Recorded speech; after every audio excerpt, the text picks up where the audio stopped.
বাংলাদেশে 90% বেশি মুসলমান, কিন্তু স্বাধীনতার পর থেকে এই পর্যন্ত প্রায় 50 বছরের বেশি এই স্বাধীন দেশে সবচেয়ে পরাধীন জাতি হলো মুসলমান। সবচেয়ে পরাধীন জাতি মুসলমান। চিহ্নিত করতে হবে যে আমরা 90% বেশি মুসলমান, আমরা পরাধীন কিভাবে? পরাধীন এইভাবে, এত মুসলমান আমরা এ দেশে হওয়ার পরেও সংসদ কোরআন অনুযায়ী চলছে না, বিচার ব্যবস্থা কোরআন অনুযায়ী চলছে না, পার্লামেন্ট কোরআন অনুযায়ী চলছে না। তাহলে চিন্তা করতে হবে, এত পার্সেন্ট মুসলমান যারা আমরা, 90% বেশি মুসলমান, তো এটা তো স্বাভাবিকভাবেই এত মুসলমান যেই দেশে, সেই দেশের দেশ চলবে মুসলমানের সংবিধান অনুযায়ী, সে দেশের পার্লামেন্ট বিচার ব্যবস্থা চলবে মুসলমানদের সংবিধান অনুযায়ী। এটা একটা স্বাভাবিক কথা, কিন্তু এরপরেও হচ্ছে না কেন? এটা আমাদের জন্য কমতি। ওই কমতি চিহ্নিত করে সংশোধন করা, এটা বাঙালি মুসলমানের জন্য ইসলাহ বা সংশোধন। কিন্তু আমি যে আয়াতগুলো আপনাদের সামনে পড়ছি, এই আয়াতের উদ্দেশ্য হলো সারা পৃথিবীর মুসলমান এখন বিপর্যয়ের শিকার। এখান থেকে আমাদের উত্তরণের কি উপায়? এটাই হবে আমাদের জন্য সংশোধন। সংশোধনের কি উপায়? এরকম কিছু উপায় আপনাদের সামনে আলোচনা করব, মন দিয়ে শুনতে হবে যেন মনে থাকে কথাগুলো। মুসলমানরা উত্তরণের 1 নাম্বার উপায় হলো ঈমানি শক্তি অর্জন করা। হুজুর এটা কেন বললেন? এটা আল্লাহ কোরআনে বলে দিচ্ছে, ওয়ালা তাহিনু, তোমরা দুর্বল হয়েও না, ওয়ালা তাহজানু, চিন্তিত হয়েও না, ওয়া আনতুমুল আলাউনা, তোমরাই বিজয়ী হবা, ইন কুনতুম মুমিনিন, যদি তোমরা খাঁটি মুমিন হও। তাহলে বিজয়ের শর্ত দিয়ে দিছে আল্লাহ, যদি খাঁটি মুমিন হও। এখান থেকে বোঝা যায় আমরা এখন বিশুদ্ধ ঈমান অন্তরে লালন করতে পারছি না, তাই এখন আমরা পরাজিত জাতি, আমরা বিজয়ী না। দুর্বল হয়েও না, চিন্তিত হয়েও না, তোমরাই বিজয় হবা যদি তোমরা খাঁটি মুমিন হও। এখান থেকে বোঝা যায় মুসলমানদের বিজয়ের শ্রেষ্ঠ একটা শর্ত খাঁটি ঈমান। আর খাঁটি ঈমান থাকলে মুসলমান 313 জন নিয়ে 1000-কে পরাজিত করতে পারে, 60 জনকে নিয়ে 60,000-কে পরাজিত করতে পারে। শর্ত কি? খাঁটি ঈমান। তো বোঝা গেল এটা আমাদের কমতি, এটা আমাদের কমতি। তাও বলেন আপনারা এই দেশে কয় ভাগ মুসলমান? বলেন না, 90 ভাগ। 90 ভাগের বেশি শক্তি আমাদের, বিজয় তো আমাদের মনে হচ্ছে না, মনে হচ্ছে সব আমাদের বিরুদ্ধে হচ্ছে। হ্যাঁ, বুঝতে হবে আমাদের ঈমানের কমতি আছে, ঈমানের কমতি আছে। এখন একটা গুরুত্বপূর্ণ প্রশ্ন, হুজুর ঈমানের কমতিটা কিভাবে হয়? কিভাবে আর হয়? নাফরমানির কারণে। এই জন্য বুখারীতে শিরোনাম আছে, আল ঈমানু ইয়াজিদু ওয়া ইয়ানকুস, ঈমান বাড়ে, ঈমান কমে। তাহলে আমাদের চিহ্নিত করতে হবে, হুজুর ঈমান কমে কেন? ঈমান কমার একমাত্র একটা গুরুত্বপূর্ণ উপায় হলো গুনাহ করা। নাফরমানি করলে ঈমান কমে, সোজা হিসাব। কারণ আমরা তো মাশাআল্লাহ নাফরমানি করি না, কি বলে? আমরা যারা মুসলমান 90 ভাগের বেশি, আমরা কি করি না? নাফরমানি করি না। যদি বলেন না হুজুর আমাদের গুনাহ হয়, তো বুঝতে হবে আমাদের ঈমানের কমতির একটা অন্যতম কারণ হলো আমরা প্রচুর নাফরমানি করি, সেটা প্রকাশ্যও করি, গোপনেও করি। আল্লাহ পাক রব্বুল আলামিন সূরা আনআমের 120 নম্বর আয়াতে বলে দিয়েছে আমাদের, ওয়াযারু যাহিরাল ইসমি ওয়া বাতিনা, প্রকাশ্য গুনাহ ছেড়ে দাও, গোপন গুনাহ ছেড়ে দাও। এই হুকুমটা ঈমানদারদেরকে করছে, প্রকাশ্য গুনাহ ছেড়ে দাও, গোপন গুনাহ ছেড়ে দাও। সূরা আনআমের 151 নম্বর আয়াতে আল্লাহ বলেন, ওয়ালা তাকরাবুল ফাওয়াহিশা মা যাহারা মিনহা ওয়া মা বাতান, এ মুমিনরা তোমরা অশ্লীলতার কাছেও যেও না, প্রকাশ্য অশ্লীলতা, গোপন অশ্লীলতা, কোনোটার কাছে তোমরা যেও না। কিন্তু আপনি অবাক হবেন, 90 ভাগ মুসলমানের দেশে 90 ভাগেরই ঘরে ঘরে প্রকাশ্যে অশ্লীলতা হচ্ছে, গোপনে অশ্লীলতা হচ্ছে। প্রকাশ্যটা জানতে পারি, গোপনটা জানতে পারছি না। কিন্তু খোঁজ নিয়ে দেখেন, এক ঘরে রুম আছে 4টা, প্রতিটা রুমে রুমে গুনাহ হচ্ছে। হয়তো এই রুমের গুনাহ ওই রুম জানে না, ওই রুমের গুনাহ এই রুম জানে না, কিন্তু গুনাহ হচ্ছে। আপনি খোঁজ নিয়ে দেখেন, আপনার ধারণা আপনার ছেলে মেয়ে অঙ্ক ইংরেজি করতেছে ঘরে বসে, দরজা লাগায়, এটা আপনার আত্মবিশ্বাস। আমার কথা হলো, সন্তান বিয়ের আগে দরজা লাগাবে কেন? অভিভাবক যারা আছেন, বিয়ের আগে সন্তানকে দরজা বন্ধ করার অনুমতি দিবেন না। তুমি দরজা বন্ধ করো না, তুমি বিয়ে করো নাই, ঘরে আমি তোমার বাবা আছি, তোমার মা আছে, মা বাবার সামনে তুমি দরজা বন্ধ করো না। তুমি এখনো বিয়ে করো নাই, তোমার এখনো আলাদা জীবন হয় নাই, এখনো আমাদের মা বাবা, তোমরা মা বাবা দুনিয়াতে এখনো আছি, তুমি এখনো আমাদের নিয়ন্ত্রণে আছো, দরজা বন্ধ করবা কেন? দরজা বন্ধ করার খালি আপনি এই আইনটা চালু করেন যে দরজা বন্ধ করতে পারবা না, ওই ছেলে আপনাকে হুমকি দিবে, আব্বা দরজা বন্ধ করতে না দিলে ঘর ছেড়ে দিবে। আপনি বলবেন কেন রে বাবা, দরজা বন্ধ করতে না দিলে ঘর ছাড়বা কেন? তখন তালাশ করে দেখবেন সে দরজা বন্ধ করার আড়ালে তার জীবনটা সে ধ্বংসের দ্বার প্রান্তে নিয়ে গেছে। এখন বলেন ওই সন্তান কি কাফেরের সন্তান না মুসলমানের? তাহলে কি জানি আমাদের উত্তরণের এক নাম্বার উপায় ইমানি শক্তি অর্জন করা। আমাদের ইমানি শক্তি কমে যায় কেন? নাফরমানির কারণে। আল্লাহ বলে দিলেন প্রকাশ্য অশ্লীলতার কাছে যেও না, গোপন অশ্লীলতার কাছেও যেও না। সূরা বানী ইসরাঈলের 31 নম্বর আয়াতে আল্লাহ বলেন ওয়ালা তাকরাবুজ জিনা, অশ্লীলতা ব্যভিচারের কাছে যেও না, ইন্নাহু কানা ফাহিশা, ব্যভিচার এটা অশ্লীলতা। আল্লাহ বলে নাই জিনা করো না, আল্লাহ বলছে জিনার কাছেও যেও। কি বলছে? জিনা করো না এটা বলে না, বলছে জিনার কাছেও যেও। মুফাসসিরিনে কেরামে আয়াতের ব্যাখ্যা লেখছে জিনার কাছে যাওয়ার উদ্দেশ্য হলো মা ইউকাররিবু ইলা জিনা, মানুষকে যে মাধ্যমগুলা জিনার কাছে নিয়ে যায় ওইগুলার কাছে যাওয়া নিষেধ। মানুষকে যে মাধ্যম জিনার কাছে নেয় ওইগুলার কাছে যাওয়া নিষেধ। যেমন কোনো ব্যক্তি যদি ইলেকট্রনিক মিডিয়া ব্যবহার করলে তার এই ইলেকট্রনিক মিডিয়ার কারণে অশ্লীলতার মধ্যে জড়িয়ে পড়ার সম্ভাবনা থাকে, তো তার জন্য এই ইলেকট্রনিক মিডিয়ার কাছে যাওয়া যাবে না, কারণ এটা তাকে অশ্লীলতার দিকে নিয়ে যায়। কোনো মানুষ যদি ইলেকট্রনিক মিডিয়া চালাইলে এমন হয় যে সে ঘন্টার পর ঘন্টা অন্য কারোর সাথে কথা বলতেছে, যার সাথে কথা বলা হারাম, তো তার এই মাধ্যমের কাছে যাওয়া যাবে না। সহিহ বুখারীর বর্ণনা 6612 নম্বর হাদিস এবং 6697 নম্বর হাদিস।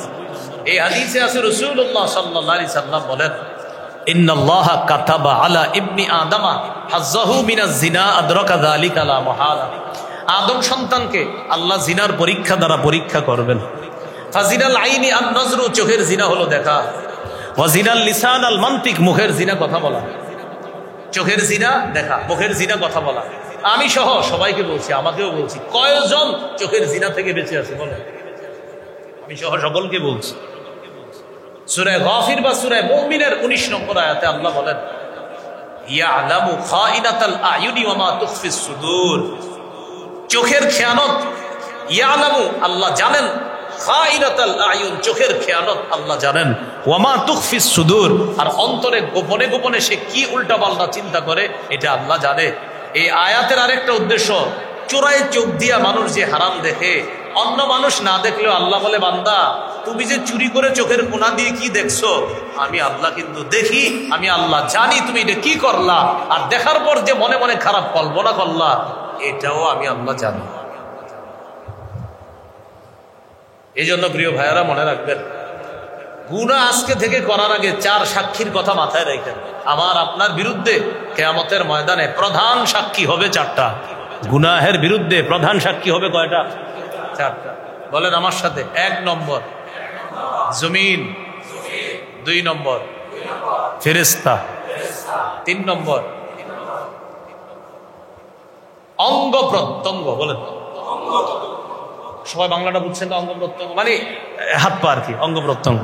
তাহলে 1 নাম্বার জমিন, 2 নাম্বার ফেরেশতা, 3 নাম্বার অঙ্গ প্রত্যঙ্গ। এই বাংলাটা মনে না থাকলে মনে করুন 3 নাম্বার আমি, 3 নাম্বার আমি মানে প্রত্যেকে বলবেন 3 নাম্বার আমি আমার বিরুদ্ধে সাক্ষী দিব, আমার হাত, আমার পা, আমার চোখ সব আমার বিরুদ্ধে সাক্ষী হবে। 4 নাম্বারটা বলবো। 4 নাম্বার প্রধান সাক্ষী, একমাত্র সাক্ষী আল্লাহ। 1 নাম্বার জমিন, 2 নাম্বার ফেরেশতা, 3 নাম্বার অঙ্গ প্রত্যঙ্গ। এই 3টা সাক্ষী আল্লাহর দরকার ছিল না। এরপরে আল্লাহ নিয়ম নীতি পালন করবে কেন? আমাকে আপনাকে আল্লাহ বুঝাই দিবে কিয়ামতের মাঠে আমার আপনার বিরুদ্ধে আল্লাহ সাক্ষী দিবে জমিনের সাক্ষী নেওয়ার পর সাক্ষী দিবে ফেরেশতাদের সাক্ষী নেওয়ার পর সাক্ষী নিবে অঙ্গ প্রত্যঙ্গের। এগুলা নেওয়ার পর আল্লাহ আমাকে আপনাকে বুঝাবে বান্দা এগুলা আর আমি আল্লাহ মুখাপেক্ষী ছিলাম না, আমি তো জানি তুমি কি অপরাধ করেছো, আমি বলে দিলেই হতো, কিন্তু আমি যে তোমার প্রতি কোনো জুলুম করি না এগুলা প্রমাণ করার জন্য তোমারে আমি দেখায় দিলাম যে আমি আল্লাহ তোমার উপর একটু জুলুম করি না, আমি সাক্ষী হিসাবে যথেষ্ট ছিলাম, কিন্তু আমি তোমারে বুঝাইয়া দিলাম যে দেখো তোমার হাত তোমার বিরুদ্ধে, তোমার পা তোমার বিরুদ্ধে, তুমি যে জমিনে বসবাস করছো এটা তোমার বিরুদ্ধে, তোমার আশেপাশে যে ফেরেশতারা ছিল তারাও তোমার বিরুদ্ধে, আমি আল্লাহ জুলুম করি না তোমার উপর, আমি সাক্ষী হিসাবে যথেষ্ট ছিলাম, ওদের সাক্ষী কেন নিলাম? তোমাকে প্রমাণ করাইয়া দিলাম আমি আল্লাহ কারো উপর জুলুম করি না। এটা শুধু আল্লাহ প্রমাণ করেন। বলেন আমার আপনার গুনাহের বিরুদ্ধে কয় সাক্ষী প্রদান? এক নাম্বার জমিন। জমিনের সাক্ষী কি? সূরা জিলজালের মধ্যে আছে, ইয়াউমা ইদিন তুহাদ্দিসু আখবারাহা বিআন্না রাব্বাকা আওহা লাহা। সূরা জিলজাল 4-5 নম্বর আয়াত। দেখবেন ইমাম সাহেবরা মাঝে মাঝে মাগরিবে এই সূরাটা পড়ে। সেদিন জমিন তার বৃত্তান্ত বর্ণনা করে দিবে। কেন? আপনার রব জমিনকে হুকুম করবে। এই আয়াতের ব্যাখ্যায় যা লেখছে মুফাসসিরিনে কেরাম, জমিন কিয়ামতের ময়দানে অপরাধীর বিরুদ্ধে আল্লাহর কাছে এইভাবে বলবে, আল্লাহ এই বান্দা নান্দাইল অমুক এলাকায় অমুক সময়ে অমুক মুহূর্তে এই অবস্থায় আমি জমিনের উপর বসে বা দাঁড়িয়ে এই অপরাধ করছে, আমি জমিন তার বিরুদ্ধে তোমার কাছে মামলা করলাম, আমি জমিন বিচার চাই। এইভাবে জমিন বলবে। ইজা জুলজিলাতিল আরদু জিলজালাহা, এই সূরার ব্যাখ্যা বড় আজীব ব্যাখ্যা লেখছে মুফাসসিরিনে কেরাম, যে জমিন সময় মুহূর্ত ক্ষণ স্থান যা আছে সব বলে দিবে আল্লাহর কাছে। আপনার সব মনে পড়ে যাবে, হা হা আসলে আমি ওই দিন ওই মুহূর্তে অপরাধগুলো করেছিলাম। এই হবে এক নাম্বার সাক্ষী জমিন। দুই নাম্বার জানি কি ছিল? ফেরেশতা। সূরা ইনফিতার দেখবেন ফজরে ইমাম সাহেবরা একটা সূরা পড়ে বেশিরভাগ, ইদাস সামাউন ফাতারাত ওয়া ইদাল কাওয়াকিবুন তাতারাত। এই সূরাটা, এই সূরার 10 থেকে 12 নম্বর আয়াতে আছে, ওয়া ইন্না আলাইকুম লাহাফিযিনা কিরামান কাতিবিনা ইয়ালামুনা মা তাফআলুন। তোমাদের উপর রয়েছে সংরক্ষণকারী ফেরেশতাগণ, সম্মানিত লেখকগণ, তোমরা যা করো তারা তা জানে। সম্মানিত লেখকগণ, তোমরা যা করো তারা তা জানে। এখন তারা যে আপনার বিষয়টা যাই না লেখে, এই দলিল আছে কই? আবার বলছি, সম্মানিত ফেরেশতাগণ তোমরা যা করো তা তারা জানে। এখন কথা হলো তারা যে লেখে এটার দলিল আছে কোথায়? এটার দলিল আছে সূরা যুখরুফ 80 নম্বর আয়াত, 25 পারা 14 নম্বর পৃষ্ঠার একদম শুরুর লাইনে আছে কথাটা, আম ইয়াহসাবুনা আন্না লা নাসমাউ সিররাহুম ওয়া নাজওয়াহুম বালা ওয়া রুসুলুনা লাদাইহিম ইয়াকতুবুন। আমার ফেরেশতাগণ তাদের কাছে আছে, আমার প্রেরিত দূতগণ তাদের কাছে আছে। এই মুহূর্তে আমার আপনার আশেপাশে ফেরেশতারা আছে, লাদাইহিম ইয়াকতুবুন, তাদের কাছে থাইকা তারা যা করে আমার ফেরেশতারা ইয়াকতুবুন, সব লিখে ফেলে, সব তারা লিখে ফেলে। এই ফেরেশতারা কিয়ামতের ময়দানে বলবে, আল্লাহ সব লিখে ফেলছি, এই যে ওর বিরুদ্ধে আমি সাক্ষী দিচ্ছি। এগুলো 2 নাম্বার। 3 নম্বর সাক্ষী অঙ্গ প্রত্যঙ্গ, 24 পারা 17 নম্বর পৃষ্ঠার শেষ আর 18 নম্বর পৃষ্ঠার শুরু, সূরা হামিম আস-সাজদা 20-21 নম্বর আয়াতে আল্লাহ বলেন, হাত্তা ইযা মা জাউহা শাহিদা আলাইহিম সামউহুম ওয়া আবসারুহুম ওয়া জুলুদুহুম বিমা কানু ইয়ামালুন। সেদিন তারা যখন জাহান্নামের কাছে আসবে, শাহিদা আলাইহিম সামউহুম, তাদের চোখ তাদের কান তাদের বিরুদ্ধে সাক্ষী দিবে, ওয়া আবসারুহুম, তাদের চোখ তাদের বিরুদ্ধে সাক্ষী দিবে। এরপরে কি বলে দেখেন, ওয়া জুলুদুহুম বিমা কানু ইয়ামালুন, তাদের চামড়া তাদের কৃতকর্মের ব্যাপারে সাক্ষী দিবে। চামড়া, চামড়া কে বলেন না, সবাই বলেন কে? এবার চামড়াকে ওই ব্যক্তিরা জিজ্ঞাসা করবে, মানে চামড়াওয়ালা চামড়াকে জিজ্ঞাসা করবে, ওয়াকালু লিজুলুদিহিম লিমা শাহিদতুম আলাইনা, চামড়াওয়ালা চামড়াকে বলবে, কিরে চামড়া তুইও আমার বিরুদ্ধে সাক্ষী দিলি। চামড়াওয়ালা চামড়াকে বলবে, কিরে চামড়া তুইও আমার বিরুদ্ধে সাক্ষী দিলি। তখন চামড়া জবাব দিবে, আনতাকানাল্লাহুল্লাযী আনতাকা কুল্লা শাই, যে আল্লাহ চাইলে সবকিছুকে বাক শক্তি দান করতে পারে, কথা বলার যোগ্যতা দিতে পারে, ওই আল্লাহ আজকে আমি চামড়াকে কথা বলার শক্তি দান করছি। এই চামড়ার দিকে প্রতিদিন তাকানো উচিত, যে হাত পা তো সাক্ষী দিবে, কান চোখ সাক্ষী দিবে, চামড়াও আমার আপনার বিরুদ্ধে কথা বলা শুরু করবে, আল্লাহ ওরে কথা বলার যোগ্যতা দিয়ে দিবে।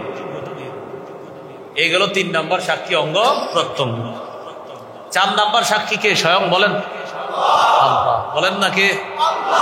তো বলেন আপনার আল্লাহর সাক্ষী দিকে বাঁচার কোন রাস্তা আছে? ওয়াকাফা বিল্লাহি শাহিদা, সাক্ষী হিসাবে আল্লাহই যথেষ্ট, আল্লাহই যথেষ্ট ছিলেন সাক্ষী হিসাবে। তো বলেন সবাই, আমার আপনার অপরাধের বিরুদ্ধে প্রধান সাক্ষী কয়টা? 1 নম্বর।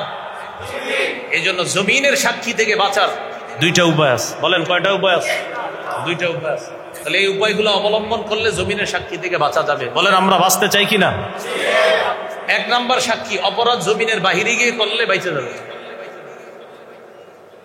এক নাম্বার, অপরাধ যদি জমিনের বাহিরে গিয়ে করতে পারেন তো বেঁচে যাবেন, জমিন আপনার বিরুদ্ধে সাক্ষী দিবেন। এটা এক নাম্বার উপায়। অপরাধ কোথায় করতে হবে? জমিনের বাহিরে। তাহলে কি হবে না? জমিন সাক্ষী দিবে না। এটা কি সম্ভব?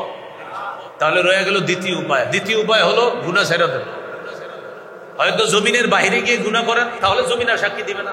আর যদি বলেন না আমি জমিনে থাকবো, তো গুনাহ ছাড়া সোজা হিসাব। তাহলে বলেন জমিনের সাক্ষী থেকে বাঁচার কয় উপায়? অপরাধ হয়তো কোথায় গিয়ে করতে হবে? সম্ভব? তাহলে জমিনে থাইকা কি ছাড়তে হবে? হয়তো জমিনের বাহিরে গিয়ে গুনাহ করতে হবে, না হয় জমিনে থাইকা গুনাহ ছাড়তে হবে। যে প্রথমটা হলো জমিনের বাহিরে গিয়ে গুনাহ করা, হুজুর এটা সম্ভব না, তাহলে জমিনে থাইকা গুনাহ ছেড়ে দেওয়া, সোজা হিসাব, জমিনের সাক্ষী থেকে বেঁচে যাবে। 2 নাম্বার সাক্ষী ছিল কারা? ফেরেশতারা। ওদের নিয়ন্ত্রণের বাহিরে গিয়ে আপনি গুনাহ করেন, বেঁচে যাবেন? সম্ভব না। সার্বক্ষণিক ফেরেশতা আপনার পিছে আছেই, তাহলে এটাও সম্ভব না। 3 নাম্বার সাক্ষী ছিল কে? অঙ্গ প্রত্যঙ্গ। এটা থেকে বাঁচারও 2 উপায়। এক, অঙ্গ প্রত্যঙ্গ এগুলা কাইটা ঘরে রাইখা এরপরে গিয়ে গুনাহটা করবেন। পাটা কাইটা রাখবেন, হাতটা কাইটা, চোখ যা আছে সব রাইখা পরে গিয়ে গুনাহটা করবেন, যেন ওরা না দেখে, চোখ যেন না দেখে, হাত যেন সাক্ষী না হয়। হুজুর এটা কোনো কথা? হাত পা না থাকলে গুনাহটা করবো কি দিয়ে? তাহলে গুনাহ ছেড়ে দেন। এবার রয়ে গেল আল্লাহ, 4 নাম্বার প্রধান সাক্ষী। আল্লাহর আড়ালে গিয়ে গুনাহ করা সম্ভব? তাহলে আল্লাহর সামনে যেহেতু আসি, আল্লাহ দেখতেছে, তাই গুনাহ ছেড়ে দিতে হবে। প্রিয় ভাইয়ারা, হয়তো এই 4 সাক্ষীর আড়ালে গিয়ে গুনাহ করতে হবে, অন্যথায় এই 4 সাক্ষীর সামনে গুনাহ ছাড়তে হবে। 4 সাক্ষীর আড়ালে যাওয়া সম্ভব না, তাই 4 সাক্ষীর সামনে যেহেতু থাকতে হবে, তাই গুনাহ কি করতে হবে? আসেন, মুসলমানদের বিপর্যয় 1 নম্বর কারণ ইমানি শক্তি কমে যাওয়া। তাহলে উত্তরণের উপায় ইমানি শক্তি অর্জন করা। মনে আসেনি? ইমানি শক্তি কমে যাওয়ার একমাত্র কারণ জানি কি করা? গুনাহ করা। আর গুনাহ, আমাদের এই গুনাহের সাক্ষী হবে প্রধান কয়টা? 4টা। তাহলে আবার প্রথম থেকে বলছি, আমাদের কমতি হলো আমাদের ইমানির শক্তি কমে গেছে। এই ইমানি শক্তি বাড়াতে হবে। ইমানি শক্তি কবে কিভাবে? গুনাহের মাধ্যমে। গুনাহের বিরুদ্ধে সাক্ষী কয়টা? 4টা। এই 4 সাক্ষী আমার আপনার বিরুদ্ধে সাক্ষী দিবে। আল্লাহ আমাদেরকে প্রকাশ্য গোপন গুনাহ ছেড়ে দেওয়ার তৌফিক দান। মনে থাকবে তো ইনশাআল্লাহ? গুনাহ মৌলিক ভাবে 2 প্রকার। বলেন সবাই, গুনাহ মৌলিক ভাবে কয় প্রকার? 1 নম্বর তারকুল মা'মুর, 2 নম্বর ফি'লুল মাহজুর। আল্লাহর আদেশগুলা ছেড়ে দেওয়া গুনাহ, 2 নাম্বার আল্লাহর নিষেধগুলা করা গুনাহ। আবার বলছি, গুনাহ মৌলিক ভাবে 2 প্রকার। 1, তারকুল মা'মুর, আল্লাহ যা বলেছেন করার জন্য আদেশ করেছেন তা না করা গুনাহ, আর আল্লাহ যা না করেছেন এগুলা করা গুনাহ। তাহলে তারকুল মা'মুর, পালনীয় বিষয়গুলা ছেড়ে দেওয়া গুনাহ। 2 নাম্বার ফি'লুল মাহজুর, বর্জনীয় বিষয়গুলা করা। 2 নাম্বার হলো বর্জনীয় বিষয়, এটা করা গুনাহ। বর্জনীয় গুনাহগুলা আবার মৌলিকভাবে 4 প্রকার। বলেন, বর্জনীয় গুনাহ মৌলিকভাবে কয় প্রকার? আবার বলি, গুনাহ মৌলিকভাবে কয় প্রকার? 1 নাম্বার আদেশগুলা ছাড়া গুনাহ, 2 নাম্বার নিষেধগুলা করা গুনাহ। এবার নিষিদ্ধ গুনাহ আবার কয় প্রকার? 4। মাশাআল্লাহ। 1 নাম্বার আয-যুনুবুল মালাকিয়া, আল্লাহর সাথে সম্পৃক্ত কিছু বিষয় আছে, যে বিষয়গুলা রবের সাথে সম্পর্ক যখন থাকবে এটা রবের সিফাত। আল্লাহর কোন সিফাত মাখলুকের মধ্যে আনা এটা নিষিদ্ধ, এটা গুনাহ। যেমন ফেরাউন বলেছে আনা রব্বুকুমুল আলা, আমি তোমাদের সম্মানিত সবচেয়ে বড় রব। নাউজুবিল্লাহ করেন। বলেন, লালন পালন করার সিফাতটা কার? বলেন, খালেকের। বলেন, লালন পালন করার সিফাতটা কার? খালেকের। এই খালেকের লালন পালনের সিফাতটা যদি মাখলুক দাবি করে, এটা গুনাহ, এটা পাপ, এটা নিষিদ্ধ। আল্লাহর এই সিফাত মানুষ দাবি করা এটা নিষিদ্ধ, এটা হারাম। আরেকটা উদাহরণ দেই, অহংকার করা আল্লাহর চাদর। আল্লাহ বলেছেন আমার চাদর নিয়ে টানাটানি করবা না, আল কিবরিয়া উরিদা, এই অহংকার, বরত্ব, এটা আমার চাদর, এ আমার চাদর নিয়ে টানাটানি করবা না। মানুষ অহংকার করা এটা পাপ, এটা নিষিদ্ধ, এটা আল্লাহর চাদর, এটা নিয়ে টানাটানি করা যাবে না। নিষিদ্ধ পাপ 4 প্রকার। আবার বলছি, পাপ মৌলিক ভাবে 2 প্রকার। আদেশগুলা ছাড়া পাপ, নিষেধগুলা করা পাপ। নিষিদ্ধ পাপ 4 প্রকার। 1, আল্লাহর কোন সিফাত মাখলুক দাবি করা পাপ, এটা নিষেধ। 2 নাম্বার আয-যুনুবু শাইতানিয়া, ইবলিসের সাথে সম্পর্কিত পাপ। ও তো যা করে সবই পাপ, এটা মাখলুক করা পাপ। যেমন হিংসা করা, এটা ইবলিসের কাজ, এটা যদি মানুষের মধ্যে আনে এটা পাপ। সারা পৃথিবীতে সর্বপ্রথম যে হিংসা করছে ওর নাম ইবলিস। এই ইবলিসের এই গুণটা, ভয়ঙ্কর সিফাতটা যেন কারো মধ্যে না আসে। রাসূলুল্লাহ সাল্লাল্লাহু আলাইহি সাল্লাম বলেন, ইয়াকুমুল হাসাদ, তোমরা হিংসা থেকে বাঁচো। ফাইনাল হাসাদা ইয়াকুলুল হাসানাত কামা তাকুলুন নারুল হাতাব। হিংসা নেকের আমলগুলা, নেকির কাজগুলা এমন ভাবে নষ্ট করে দেয়, ধ্বংস করে দেয়, যেমন আগুন কাঠকে যেমন জ্বালিয়ে দেয়, হিংসা আমার আপনার নেক আমলগুলা বরবাদ করে দেয়। তাহলে বলেন তো, হিংসা করা কার বৈশিষ্ট্য? ইবলিস। বলেন, হিংসা করা কার কাজ? কার কাজ না? মানুষের না। বলেন, হিংসা করা কার কাজ? ইবলিসের। কার কাজ না? মানুষের না। এটা মানুষের জন্য নিষিদ্ধ, হারাম। 3 নাম্বার, আয-যুনুবুস সাবউইয়্যা, দুর্বলের উপর আক্রমণ করা পাপ। দুর্বলের উপর জুলুম করা পাপ, এটা নিষিদ্ধ পাপ। জুলুম কাকে বলে? যে কোনো বিষয় উল্টা করা, এটাই জুলুম। ক্রেতা বিক্রেতার আলাপ চলাকালে 200 টাকার সদাই ক্রয় করলেন, করার পর 190 টাকা দিলেন সঠিক নোট, 10 টাকা জেনে শুনে জাল নোট দিয়ে দিলেন, এটা জেনে শুনে আপনি জুলুম করলেন। বিক্রেতা আপনাকে 1 কেজি আপেল দিল, আপেল দেওয়ার সময় হঠাৎ আপনি অন্যদিকে তাকানোর পর একটা আপেল কম দিয়ে আপনারে 1 কেজি ধরায়া দিছে, আসলে 1 কেজি হলো না, একটা আপেল কম হলো। এটা বিক্রেতার জন্য জুলুম। এই সব কিছু উল্টা করা, এটা জুলুম। চাঁদাবাজি করা, দখলদারি করা, এগুলা জুলুম। দুর্বলের উপর আক্রমণ করা, এগুলা জুলুম, এগুলা নিষিদ্ধ পাপ। এই পাপ থেকে আল্লাহ আমাদেরকে হেফাজত করে। 4 নাম্বার, আয-যুনুবুল বাহিমিয়্যা, পশু সুলভ কিছু আচরণ, এগুলা মানুষের মধ্যে আনা পাপ। যেমন পশু, রাস্তাঘাটে কিছু আছে এমন কাজ করে কুকুর, যেই কাজটা মানুষ যদি করে এটাকে বলা হয় জিনা, ব্যভিচার। এখন বলেন, পশুর এই কাজটা মানুষ করা, এটা গোপনে করলেও অন্যায়, আর সরাসরি করলেও কি অন্যায়, ব্যভিচার। অথচ আমাদের দেশে ইসলাম সম্পর্কে অজ্ঞ একদল নারী মাননীয় প্রধান উপদেষ্টার কাছে 318 পৃষ্ঠা ব্যাপী একটা পাণ্ডুলিপি জমা দিয়েছিল। এটার মধ্যে একটা দাবি হলো এই, এদেশে যারা যৌনকর্মী তাদেরকে শ্রম অধিকার আইনে শ্রমিকের মর্যাদা দেওয়া। তাদেরকে শ্রমিকের মর্যাদা দেওয়া মানে জিনাকে তাদের জন্য বৈধতা দেওয়া। এরপর থেকে আপনি জিনাকে, ব্যভিচারকে ব্যভিচার বলতে পারবেন না, জিনা বলতে পারবেন না, এটাকে বলতে হবে একটা কর্ম।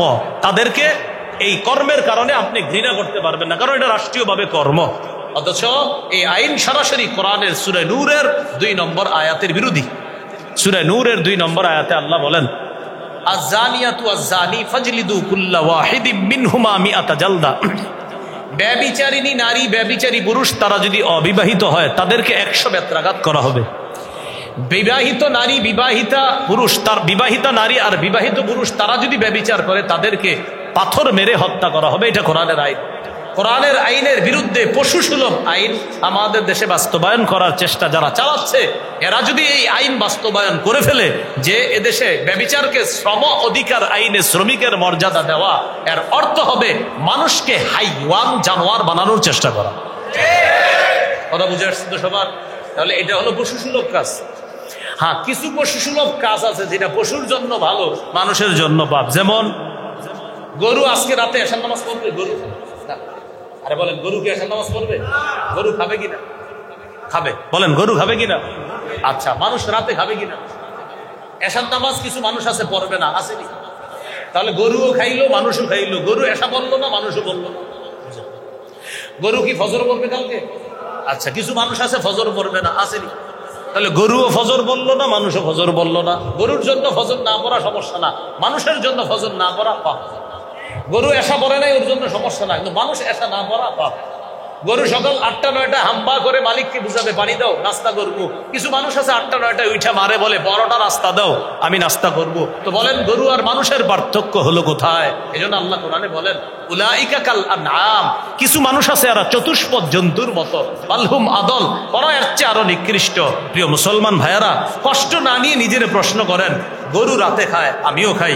গরু এসা পড়ে না, আমিও এসা পড়ি না। গরু সকালবেলা নাস্তা খায়, আমিও খাই। গরু ফজর পড়ে না, আমিও ফজর পড়ি না। তো আমার আর গরুর মধ্যে পার্থক্য কোথায়? গরু হলো হাইওয়ান, জানোয়ার, আর আমি হলাম মানুষ। হ্যাঁ, এই মানুষ রবের ইবাদত করে, তাই মানুষ মানুষ, আর গরু সে ফজর পড়ে না, তাই গরু গরু। কিন্তু আমার আর গরুর মধ্যে পার্থক্য আছে না নাই? সবাই বলেন, আছে না নাই? কিন্তু ক্ষেত্র বিশেষ তো দেখা যায় কোনো পার্থক্য নাই। কত হাইওয়ান জানোয়ার আছে, ওরা নামাজ পড়ে না, আপনিও পড়েন না। হাইওয়ান জানোয়ার খায়, আপনিও খান। হাইওয়ান জানোয়ার আপনার এবাদত, কিছু এবাদত আছে যেগুলো করে না, আপনি করেন। কিন্তু জানেন সব হাইওয়ান জানোয়ার আল্লাহ তাসবিহ পাঠ করে, তো কিছু মানুষ আছে যারা আল্লাহ তাসবিহও পাঠ করে না, ওদেরকে আল্লাহ বলছেন ওরা চতুষ্পদ জন্তুর চেয়ে আরো খারাপ। ওয়াইম মিন শাইইন ইল্লা ইউসাব্বিহু বিহামদিহি ওয়ালাকিন লা তাফকাহুনা তাসবিহাহুম। এই পৃথিবীতে এমন কিছু নাই যারা আল্লাহর তাসবিহ পাঠ করে না, কিন্তু তোমরা তাদের তাসবিহগুলা বুঝো না। আল্লাহ বলেন ওয়ালাহু আসলামা মান ফিস সামাওয়াতি ওয়াল আরদি তাওআ ওয়া কারহা। আসমান জমিনে যা কিছু আছে সব রবের কাছে সারেন্ডার করে, আত্মসমর্পণ করে। অসংখ্য মানুষ আছে এমন যে মানুষগুলা আল্লাহকে আল্লাহ বইলা গত 10 দিন 12 দিন 20 দিন 40 দিন আল্লাহকে আল্লাহ বইলা ডাকতে তার মন চায় না। বছরের পর বছর যায়, তার নামাজ কোন জিনিস, এটা কাকে বলে, পশ্চিম দিক হতে হবে, এটা তার মাথায় নাই। একের পর এক এইভাবে তার জীবন থেকে চলে যাচ্ছে সময়গুলা, অথচ তার নাম আব্দুর রহমান, তার বাপের নাম আব্দুর রহিম। কথা কি বুঝে আসছে সবার? তাহলে গুনাহ মৌলিকভাবে কয় প্রকার? 2। আদেশগুলা ছাড়া গুনাহ, নিষেধগুলা করা গুনাহ। নিষিদ্ধ পাপ কয় প্রকার? 4 প্রকার। 1, রবের কোন সিফাত মানুষ দাবি করা, পাপ। 2, ইবলিসের সিফাত মানুষের মধ্যে আনা, পাপ। 3, জুলুম নির্যাতন করা, পাপ। 4 নাম্বার সেটা হলো পশুসুলভ কোন আচরণ মানুষের মধ্যে আনা, এটা পাপ। আল্লাহ আমাদেরকে এই পাপগুলা থেকে হেফাজত করেন। এবার আমার সাথে একটু বলেন, বলেন ছোট বড় হিসাবে বলেন। পাপ 2 প্রকার, বড় পাপ, ছোট পাপ। কবিরা গুনাহ, সগীরা গুনাহ। এটা তো ছোটবেলা থেকে জানি আমরা। বড় গুনাহকে কবিরা গুনাহ বলে, ছোট গুনাহকে সগীরা গুনাহ বলে। সূরা ইসা 31 নম্বর আয়াতে আল্লাহ বলেন ইন তাজতানিবু কাবাইরা মা তুনহাউনা আন। যদি তোমরা কবিরা গুনাহ থেকে বাঁচো, আমি আল্লাহ তোমাদের সগীরা গুনাহসমূহ মাফ করে দিব। যদি তোমরা কবিরা গুনাহ থেকে বাঁচো, নুকাফির আনকুম সাইয়্যাতিকুম, আমি তোমাদের সগীরা গুনাহসমূহ মাফ করে দিব। আল্লাহ আজকে থেকে আমাদের সকলকে কবিরা সগীরা সব ধরনের গুনাহ বর্জন করার তৌফিক দান করেন। আমাদের মূল আলোচনায় চলে আসি। আমাদের সংশোধন প্রয়োজন। আমরা বিপর্যয়ের মধ্যে আছি। আমাদের বিপর্যয় থেকে উন্নতির 1 নাম্বার উপায় ঈমানি শক্তি অর্জন করা। আমাদের ঈমানি শক্তি কমে যাচ্ছে কিভাবে? জানলাম গুনাহের মাধ্যমে। গুনাহের আলোচনায় আমরা জানলাম গুনাহ করতে গেলে মনে রাখা 4 সাক্ষী আমার বিরুদ্ধে সাক্ষী দিবে। গুনাহ করার সময় মনে রাখা গুনাহ মৌলিকভাবে 2 প্রকার। গুনাহ করার সময় মনে রাখা নিষিদ্ধ পাপ 4 প্রকার। গুনাহ করার সময় মনে রাখা কিছু গুনাহ বড় গুনাহ, কিছু গুনাহ ছোট গুনাহ। সব ধরনের গুনাহ আজকে থেকে ছেড়ে দেওয়ার চেষ্টা করব ইনশাআল্লাহ। এবার আসি মূল আলোচনায়। তাহলে বলেন তো আমাদের উত্তরণের 1 নাম্বার উপায় ঈমানি শক্তি অর্জন। বলেন কি শক্তি অর্জন? ঈমানি শক্তি অর্জন করা। আল্লাহ পবিত্র কোরআনে বলছে যারা ঈমানি শক্তিতে আগায়া ছিল আমি তাদেরকে বিজয় দান করছি, আর এটাই আমার নিয়ম, আমার নিয়মে তোমরা পরিবর্তন পাবা না। সূরা ফাতিরের 43 নম্বর আয়াতে আল্লাহ বলেন ফালান তাজিদা লিসুন্নাতিল্লাহি তাবদীলা। আল্লাহর আইনে কোনো পরিবর্তন পাবা না। ওয়ালান তাজিদা লিসুন্নাতিল্লাহি তাহবিলা। আল্লাহর বিধান, আল্লাহর আইনে তুমি কোনো ভিন্নতা পাবে না। সূরাতুল ফাতহির 23 নম্বর আয়াতে আল্লাহ বলেন সুন্নাতাল্লাহিল্লাতী ক্বাদ খালাত মিন ক্বাব ওয়ালান তাজিদা লিসুন্নাতিল্লাহি তাবদীলা। 26 পারা 22 নম্বর পৃষ্ঠা সূরাতুল ফাতহি 23 নম্বর আয়াতে আল্লাহ বলেন ও মানুষ শোনো, অতীতের মানুষকে আমি যে বিজয় দান করছি, নিয়ম ছিল তারা ঈমানি শক্তিতে অনেক বেশি ছিল, এই জন্য আমি তাদেরকে বিজয় দিছি। আর শোনো, ঈমানি শক্তিতে বিজয় হওয়া এটাই আমার নিয়ম। আল্লাহ বলতেছে আমার নিয়মে তুমি পরিবর্তন পাবা না। এখন তোমরাও যদি চাও বিজয় অর্জন করতে, ঈমানি শক্তি বাড়াও, তাহলে আমার আগের নিয়ম তোমাদের উপরও ফিরে আসবে। আল্লাহর নিয়ম কি? ঈমানি শক্তিতে আগায় যেতে হবে, তাহলে আল্লাহ বিজয় দান করবে। এখানে অনেক ওলামায়ে হযরত আছেন মাশাআল্লাহ, আপনাদেরকে শুধু বলে যাই একটু দেখে নেবেন। 2 নম্বর পারা 19 নম্বর পৃষ্ঠা থেকে 20 নম্বর পৃষ্ঠা শেষ পর্যন্ত জালুত, তালুত, দাউদ, এই ঘটনাগুলা একটু আপনারা পড়াশোনা করে মুসল্লিদের সামনে জুমার আলোচনা একদিন আলোচনাগুলো করে নেবেন। ওখানে আশা করি ইনশাআল্লাহ আপনাদের একটা আলোচনায় মুসল্লিরা সুন্দরভাবে আবার তারা ঈমানি বলিয়ান হতে পারবে আশা করি। তো যেহেতু আমার আলোচ্য বিষয় একটা অংশের উপর, এই জন্য ওই আলোচনায় যাচ্ছি না। আমার ব্যক্তিগতভাবে এই বিষয়ের উপর একটা আলোচনা আছে। জালুত, তালুত, দাউদ, এই বিষয়ে একটা লম্বা আলোচনা আছে। যারা নিয়মিত আলোচনা শুনেন ইনশাল্লাহ আলোচনাটা শুনে নেবেন যে মুমিনের শক্তির মূল জায়গাটা কোথায়। সেখানে একটা আয়াত আছে, কাম মিন ফিআতিন কালিলাতিন গালাবাত ফিআতান কাসীরাতান বিইজনিল্লাহ। কত ছোট দল আল্লাহর হুকুমে বড় দলকে হারায় দিচ্ছে। কত ছোট দল আল্লাহর হুকুমে বড় দলকে কি করছে? হারায় দিচ্ছে। আল্লাহ আমাদেরকে কথাগুলো মনে রাখার তৌফিক দান করেন। তাহলে ঈমানি শক্তি অর্জন করা এক নাম্বার। দুই, বলেন আমার সাথে, ইসলামে পরিপূর্ণ রূপে প্রবেশ করা, এটা 2 নম্বর উপায়। আমাদের উত্তরণে পরিপূর্ণ রূপে প্রবেশ করতে হবে। সূরা বাকারার 208 নম্বর আয়াতে আল্লাহ বলেন, ইয়া আইয়ুহাল্লাযীনা আমানু দুখুলু ফিস সিলমি কাফা। হে ঈমানদারগণ, তোমরা ইসলামে পরিপূর্ণভাবে প্রবেশ করো। হে ঈমানদারগণ, তোমরা ইসলামে পরিপূর্ণভাবে প্রবেশ করো। কি বলছে? ঈমানদারগণ ইসলামে প্রবেশ করো। ঈমানদারগণ কেন? আপনার নাম কি? আব্দুর রহিম। ও, আপনি মুমিন? জি আমি মুমিন। ঈমানদার? হ্যাঁ ঈমানদার। আল্লাহকে বিশ্বাস করেন? হ্যাঁ করি। নামাজ পড়েন? না হুজুর করি না, আল্লাহ দিলে পড়বো ইনশাল্লাহ। হ্যাঁ আপনি মুমিন, বাকি ইসলামে ঘাটতি আছে এখনো আপনার। ঈমান এখানে থাকবে, এখানে ঈমান এখানে থাকবে, ইসলাম এখানে থাকবে। ঈমান এখানে থাকবে, ইসলাম শরীরে থাকবে। আচ্ছা এই লোকটা কি মুসলমান? কয় হ্যাঁ। কিভাবে বুঝলেন? উনি নামাজ পড়ে। ও আচ্ছা, তার বাহ্যিক অবস্থা দেখে বোঝাচ্ছে তিনি মুসলমান। আচ্ছা উনি কি মুমিন? কয় হ্যাঁ। কিভাবে বুঝলেন? ঈমান আছে অন্তরে। মাশাআল্লাহ। মুখে স্বীকার করে আল্লাহ ছাড়া কোনো ইলাহ নাই, অন্তরে আছে আল্লাহ ছাড়া কোনো ইলাহ নাই, এটা স্যার অন্তরে বিশ্বাস আছে। আচ্ছা লোকটা মুমিন বুঝলাম, মুসলমান নেই। মুসলমান এখনো ঘাঁটি হইতে পারে না। কেমনে? গত 7 দিন নামাজ পড়ে না। মুসলমান নামাজ পড়বে না, এটা হতে পারে না। মুসলমান নামাজ পড়ে না, এটা হতে পারে না। এই জন্য আল্লাহ বলেছেন, ইয়া আইয়ুহাল্লাযীনা আমানুত্তাকুল্লাহা হাক্কা তুকাতিহি। হে ঈমানদারগণ, তোমরা আল্লাহকে যথাযথভাবে ভয় করো। ওয়ালা তামুতুন্না ইল্লা ওয়া আনতুম মুসলিমুন। দেখেন ডাকছে কারে? ঈমানদারকে। ও ঈমানদারগণ, মুসলমান না হয়ে মইরো না। আমাকে আপনাকে বলতেছে, ও ঈমানদারগণ, মুসলমান না হয়ে মইরো না। কি বললো কথাটা? ও ঈমানদারগণ, মুসলমান না হয়ে মইরো না। এর মানে মুসলমান হতে হবে। মুসলমান মানে আত্মসমর্পণ করা। আত্মসমর্পণ করা মানে আল্লাহর সমস্ত বিধানের সামনে মাথা নোয়াইতে হবে, ঝুঁকাইতে হবে। আল্লাহর সব বিধানগুলা আমার আপনার শরীরে বাস্তবায়ন করতে হবে। এটার নাম মুসলমান। আল্লাহ বললেন, হে ঈমানদারগণ, ইসলামে পরিপূর্ণ প্রবেশ করো। চলে আসি মূল আলোচনায়। 1, ঈমানি শক্তি অর্জন করা। 2, ওই ঈমানদারদেরকে আল্লাহ বলতেছে ইসলামে পরিপূর্ণ প্রবেশ করা। তাহলে উত্তরণের 2টি উপায় জানলাম। মুসলমানদের বিপর্যয় থেকে উত্তরণের 3 নাম্বার উপায়, দ্বীনের সঠিক জ্ঞান অর্জন করা। এটা একটু জোরে বলেন সবাই। এবার বলেন, দ্বীনের সঠিক জ্ঞান অর্জন করে সে অনুযায়ী আমল করা। এটা 3 নাম্বার। দ্বীনের সঠিক জ্ঞান অর্জন করে সে অনুযায়ী আমল করা।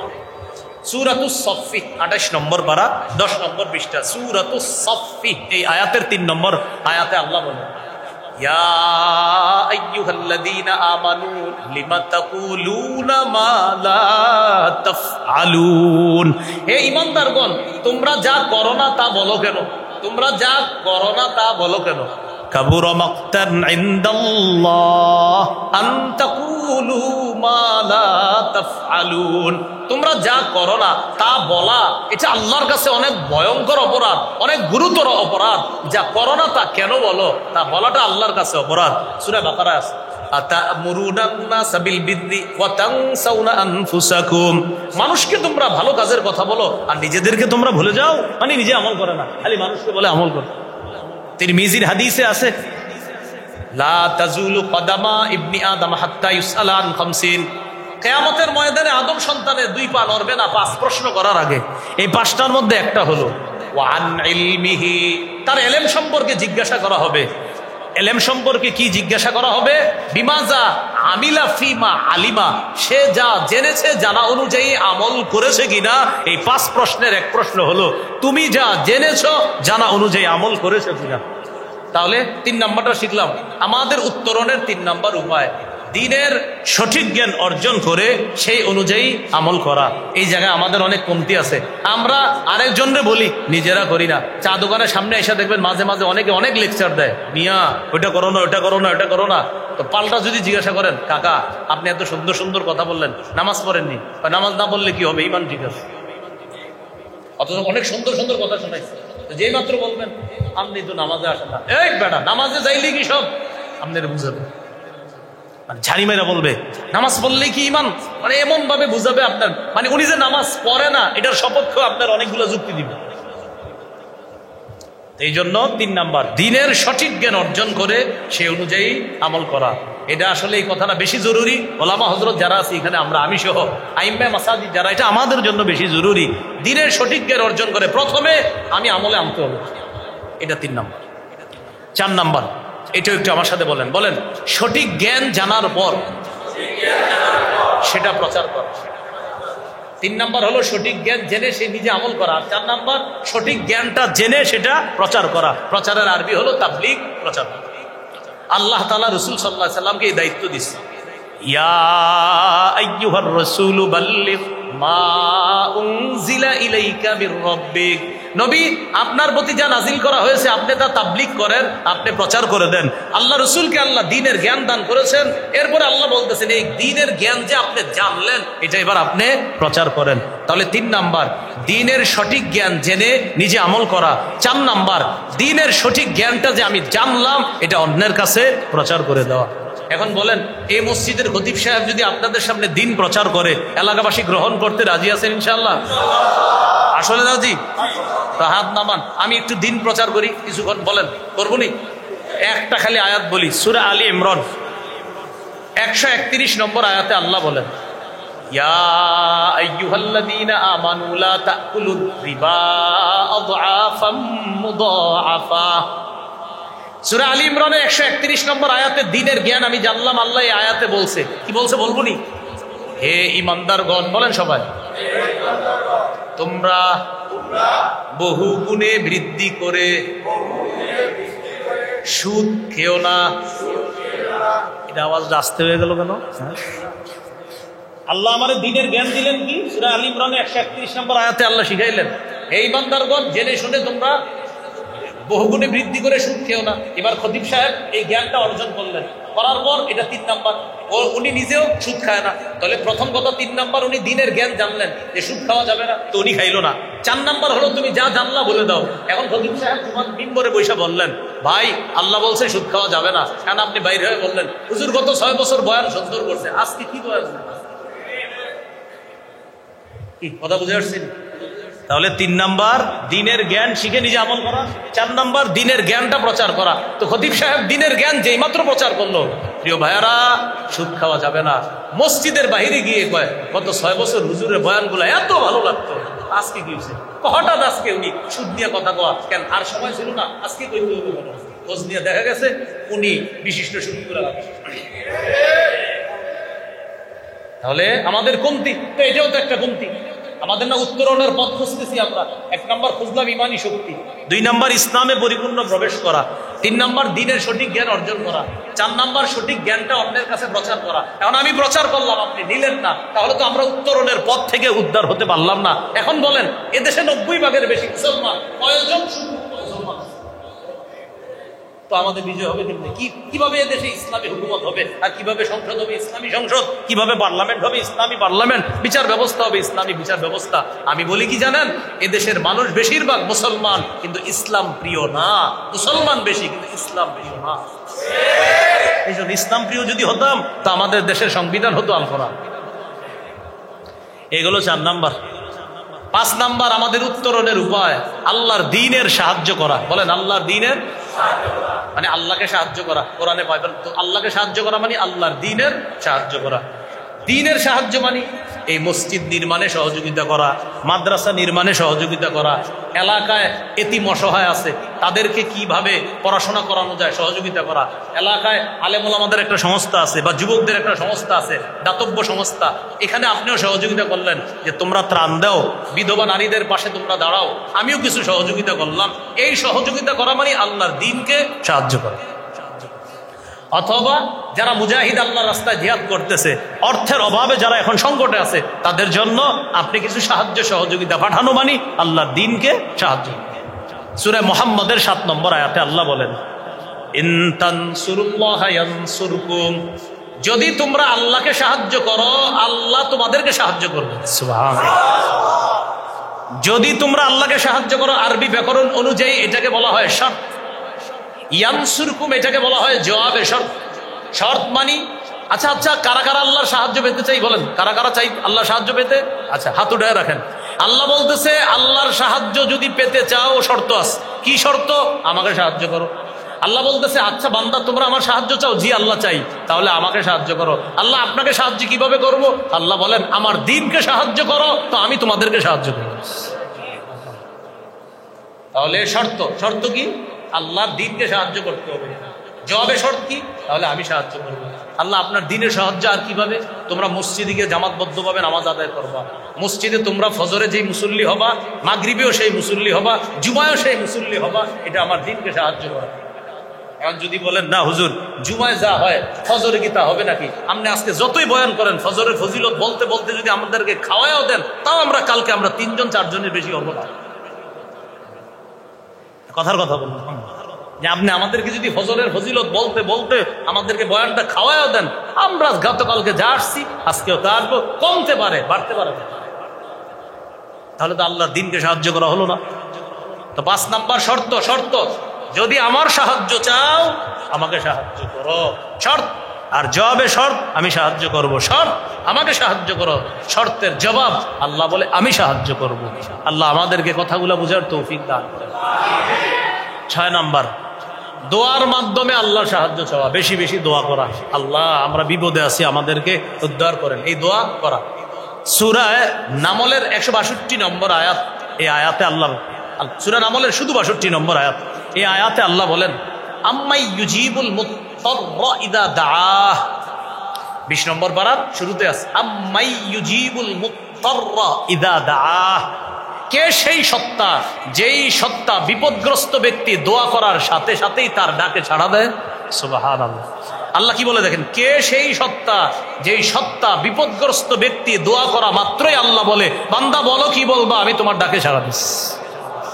এই জন্য আল্লাহ কোরআনে বলেন উদউনি আস্তাজিব লাকুম, আমাকে ডাকো আমি তোমাদের ডাকে সাড়া দিই। এখন আপনাদের মনে প্রশ্ন এসে গেছে হুজুর 2 বছর দোয়া করি কই কবুল তো হয়নি, অথচ আল্লাহ বলতেছে উদউনি ডাকো আস্তাজিব লাকুম, সাড়া দিই। এই উদউনি আস্তাজিব লাকুম এখানেও আপনার শর্ত জবাবে শর্ত আছে। এটাকে যদিও বলা হয় আমর জবাবে আমর, এখানে উদউনি মানে ইন তাদউনি আস্তাজিব লাকুম, এখানে একটা ইন উজ্জ আছে, এটা আরবি ব্যাকরণ। যাই হোক, আমর জবাবে আমর, আমাকে ডাকো আমি তোমাদের ডাকে সাড়া দিব, এটাও শর্ত জবাবে শর্তের মতো। আচ্ছা আচ্ছা বান্দা তোমরা কি চাও আমি আল্লাহ তোমাদের ডাকে সাড়া দিই? যে আল্লাহ আমরা চাই আপনি আমাদের ডাকে সাড়া দেন। তাহলে শর্ত আছে। আল্লাহ কি শর্ত? আমাকে ডাকো তোমরা। যদি আমাকে ডাকো, এই শর্ত যদি পাওয়া যায় আমি আল্লাহ তোমাদের ডাকে সাড়া দেব। এখন প্রশ্ন হুজুর 2 বছর দোয়া করতেছি কই কবুল তো হয় না, আল্লাহ কি বলছে কবুল করবো? আল্লাহ বলছে সাড়া দিব। সাড়া দেওয়ার উদ্দেশ্য কি? যত দরখাস্ত আল্লাহর কাছে করতেছি সাথে সাথে গ্রহণ করে ফেলে আল্লাহ। গ্রহণ করার পর আল্লাহ দরখাস্ত দেখে আমার এই বান্দার দরখাস্তটা মঞ্জুর করব, তার যখন কল্যাণ তখন। আল্লাহ আগামী মাসের 1 তারিখে আমার একটা চাকরির ইন্টারভিউ আছে, আল্লাহ আপনি ব্যবস্থা করে দেন, আল্লাহ ব্যবস্থা করে দেন। এই মাস পুরোটা দোয়া করছি কিন্তু আগামী মাসের 1 তারিখে আমার চাকরি হয় নাই, কিন্তু এই যে প্রতিদিন বলছি আল্লাহ চাকরির ব্যবস্থা করেন, যতবার বলছি ততবার আল্লাহ বলছে বলো আল্লাহ আমার চাকরি লাগবে, হ্যাঁ বলো আল্লাহ আমার চাকরি লাগবে, হ্যাঁ বলো। আল্লাহ ততবার সারা দিছে। বাকি আগামী মাসে চাকরিটা আল্লাহ না করায়া 3-4 মাস পরে আমার দোয়া মঞ্জুর করে এই চাকরির চেয়ে আরো ভালো বেতনে আল্লাহ চাকরির ব্যবস্থা করেছে। এটা হলো একটা, যে তোমার দোয়া কবুল দেরিতে হবে। এবার মনে রাখবেন দোয়া কবুল 3টা বিষয় মনে রাখবেন। 1, আমি যা বলবো আল্লাহর কাছে আল্লাহ ওই বিষয়টা আমাকে আগামীকালও দিয়ে দিতে পারে, আজকেও দিতে পারে। 2, আজকে কালকে দিবে না, বরং আমার আপনার জন্য যখন কল্যাণ, এটা যদি 2 বছর পরে হয় আল্লাহ 2 বছর পরেই দিবে কল্যাণ, যখন আল্লাহ জানে যে না আমার বান্দা এখন কল্যাণ না পরে কল্যাণ। 3 নাম্বার, আমি আপনি দোয়াটা করছি, করার পর আমার আপনার জীবনে 10-12টা বিপদ ছিল, এই বিপদগুলা বললে 5-10 লাখ টাকা খরচ হইতো। আমি আপনি দোয়া করছিলাম 50,000 টাকার, কিন্তু আল্লাহ এই দোয়াটা এদিক দিয়ে 50,000-এর দোয়া কবুল না করে 5-10 লাখের বিপদটা আল্লাহ কাটায় দিস। 4 নাম্বার যেটা মনে রাখবেন, দোয়া দুনিয়াতে একটাও আল্লাহ কবুল না করে কিয়ামতের ময়দানে জান্নাতে যখন খালি মর্যাদা বাড়াবে, ওই বান্দা বলবে, আল্লাহ আমারে এত মর্যাদা দিতেছেন কেন, আমি তো এত ভালো কিছু করি নাই। আল্লাহ বলবে, দুনিয়াতে তুমি যেই দোয়াগুলা করছো কিছু তো দুনিয়াতে দিয়ে দিছি, আর কিছু দুনিয়াতে দেই নাই, যেগুলা দেই নাই সেগুলো এখন দিয়ে দিচ্ছি। ওই বান্দা তখন বলবে, ইস, দুনিয়াতে যদি একটা দোয়াও কবুল না হইতো তা আরো ভালো হইতো। তাহলে প্রিয় ভাইয়েরা, দোয়া করবেন। জুতার ফিতা যদি বাজারে কিনতে যান, আল্লাহরে বলে যাবেন, আল্লাহ আমি জুতার ফিতা কিনতে যাইতেছি, এই ফিতাটা যেন টেকসই হয়। নবীজি হাদিসে বলছে, জুতার ফিতা দরকার হইলেও আল্লাহকে আগে বলবেন। তো আল্লাহকে বলবেন, আল্লাহ আমি জুতার ফিতা কিনতে যাইতেছি। এটা শুধু আল্লাহরে বললেন, আল্লাহরে বলার কারণে আপনার এই ফিতা কিনা ইবাদতে অন্তর্ভুক্ত হয়ে যাবে। আল্লাহ আমি একটা সুই কিনতে যাইতেছি, আমার সুই যেন মানুষের কষ্টের কারণ না হয়, মাবুদ আমি সুইটা কিনতে যাইতেছি। রবকে আপনি বলে যাচ্ছেন, এই যে আল্লাহকে বলতেছেন। আর আবু দাউদের হাদিস 1479 নম্বর হাদিস, আদ-দুআউ হুয়াল ইবাদা, দোয়া করাটাই ইবাদত। যতবার বলতেছেন ইবাদত আর সওয়াব পেয়ে যাচ্ছেন। মনে থাকবেন ইনশাআল্লাহ। 6 নম্বর উত্তরণের উপায় দোয়া করা, আল্লাহর কাছে বেশি বেশি দোয়া করা। মুস্তাদরাকে হাকিম একটা হাদিসের কিতাব আছে, এই কিতাবে আছে আদ-দুআউ সিলাহুল মুমিন, দোয়া হলো মুমিনের অস্ত্র। সুবহানাল্লাহ। বলেন, দোয়া কিসের অস্ত্র? দোয়া এমন এক অস্ত্র, যে অস্ত্র দিয়ে ভাগ্য পরিবর্তন করা যায়। বলেন আমার সাথে সবাই, বলেন বলেন, ঝুলন্ত ভাগ্য দোয়ার মাধ্যমে পরিবর্তন করা যায়। অবধারিত ভাগ্য কখনোই পরিবর্তন হবে না। ঝুলন্ত ভাগ্য দোয়ার মাধ্যমে পরিবর্তন করা যায়। ভাগ্য দুই প্রকার, একটা হলো অবধারিত, এটা হবেই হবে, আর একটা হলো ঝুলন্ত, এইভাবে ঝুলে আছে, কিছু বিপদ আসবে, এই আসবে সে আসবে, এটা আপনি চাইলে দোয়ার মাধ্যমে পরিবর্তন করতে পারেন। আল্লাহ আমাদেরকে মনে রাখার তৌফিক দান করেন। 7 নাম্বার, আল্লাহর উপর ভরসা করে ধৈর্যের সাথে সাহায্যের অপেক্ষা করা। বাংলাটা পুরোটা মনে রাখবেন, আল্লাহর উপর ভরসা করে ধৈর্যের সাথে সাহায্যের অপেক্ষা করা। না না ইনশাল্লাহ, হ্যাঁ আল্লাহর উপর ভরসা আছে, না না সাহায্য আসবে, এরকম। আল্লাহর উপর ভরসা করে আল্লাহর সাহায্যের অপেক্ষায় থাকা, আল্লাহর উপর ভরসা করে। সূরা আলী ইমরান 162 নম্বর আয়াতে আছে, 160 নম্বর আয়াতে আছে, আল্লাহ বলেন, ইয়ানসুরকুমুল্লাহ ফালা গালিবা লাকুম। শোনো, আল্লাহ যদি তোমাদেরকে সাহায্য করে, তাহলে পৃথিবীর কেউ তোমাদেরকে পরাজিত করতে পারবে না। এখন আল্লাহ সাহায্য কিভাবে আসবে? রাসূল হাদিসের মধ্যে বলছেন, জেনে রাখো তোমরা, ওয়ালাম আন্নান নাসরা মা'আস সাবরি। বলেন না একটু, বলেন আন্নান নাসরা, বলেন মা'আস সাবরি, বলেন সবরের সাথে নুসরত, বলেন সবরের সাথে নুসরত। এবার বলেন ধৈর্যের সাথে সাহায্য, বলেন ধৈর্যের সাথে ধৈর্য ধরতে হবে, সাহায্য। মানে আবার আপনি ধৈর্য ধরলেই হবে না, উপরের যে 6টা বলছি এগুলো পূরণ করতে হবে। ইমানি শক্তি অর্জন, পরিপূর্ণ ইসলামে প্রবেশ, এগুলো কিন্তু মাথায় রাখতে হবে। ইমানি শক্তি অর্জন, পরিপূর্ণভাবে ইসলামে প্রবেশ, সঠিক জ্ঞান অর্জন করা, সেই জ্ঞানটাকে আবার আপনার প্রচার করা। 5 নাম্বার দোয়া করা। 5 নাম্বার কি দোয়া করা ছিল না? 5 নাম্বার আল্লাহর দ্বীনকে সাহায্য করা, 6 নাম্বার দোয়া করা, আর 7 নাম্বার আল্লাহর উপর ভরসা করে ধৈর্যের সাথে সাহায্যের অপেক্ষা করা। এর মানে আগেরগুলো বাদ দিয়ে না, সবগুলো সহ। 8 নাম্বার, আমার সাথে বলেন, বলেন ভাতৃপ্রেম বাড়িয়ে দেওয়া। এবার এটা একটু বুঝাই, ভাতৃপ্রেম মানে এই সবার মধ্যে মহব্বত বাড়াইতে হবে। আমরা অধপতনের একটা কারণ হলো, আমি ওনারে দেখতে পারি না, উনি আমারে দেখতে পারেন। এই ভাতৃপ্রেম বাড়াইতে হবে। ভাতৃপ্রেম, মসজিদে আসছে নামাজ পড়তে, এইখানেও দেখবেন সামনের কাতারে একজন আরেকজনের জুতা দেয়, আরে দেখতে পারে না, যা পিছে যা ভাই, এইখানে আসছে দেখতে পারেন। সামনের কাতারে বসছে, কেন বসছে? এরপরে একজনে প্রতিদিন নামাজ পড়ে এক জায়গায়, এই জায়গায় এক রিক্সাওয়ালা এসে বসে গেছে, আর মেজাজ খারাপ হয়ে গেছে, আমার জায়গায় রিক্সাওয়ালা বসবে কেন? মসজিদের মধ্যে আমির ফকির সব বরাবর। এই জন্য তো মুসলমানদের ইবাদতের জায়গা এটা শ্রেষ্ঠ কেন? এখানে আমির ফকির সবাই বরাবর, বাহিরে গেলে কেউ আমির কেউ ফকির, রবের সামনে সবাই মুসল্লি। ভাতৃপ্রেম বাড়াতে হবে, এটা আমাদের কমতি, সত্যি কমতি। ভাতৃপ্রেম বাড়াতে হবে। সূরা হুজুরাতের 10 নম্বর আয়াত, ইন্নামাল মুমিনুনা ইখওয়া, মুমিনরা পরস্পর ভাই ভাই। আমাদের ঝগড়াগুলো বড় আজীব ঝগড়া, মুস্তাহাব নিয়ে ঝগড়া। কেউ আমিন জোরে বলে, কেউ আস্তে বলে, কেউ নাভির উপরে হাত বাঁধে, কেউ নিচে হাত বাঁধে। বাপে আর ছেলে কথা বলে না, ভাই কি হয়েছে আপনাদের মধ্যে, ঝগড়া কিসের? বাবা আমিন জোরে বলে, আমি আস্তে বলি, তো এই জন্য ঝগড়া। মানে একজন আরেকজনের সাথে খানা খাইতে বসে না করে, ভাই এটা কেন? হ্যাঁ, যেই সমাজের মধ্যে আমিন আস্তে বলার সুন্নাহের উপর আমল হচ্ছে সেখানে আস্তে বললেন।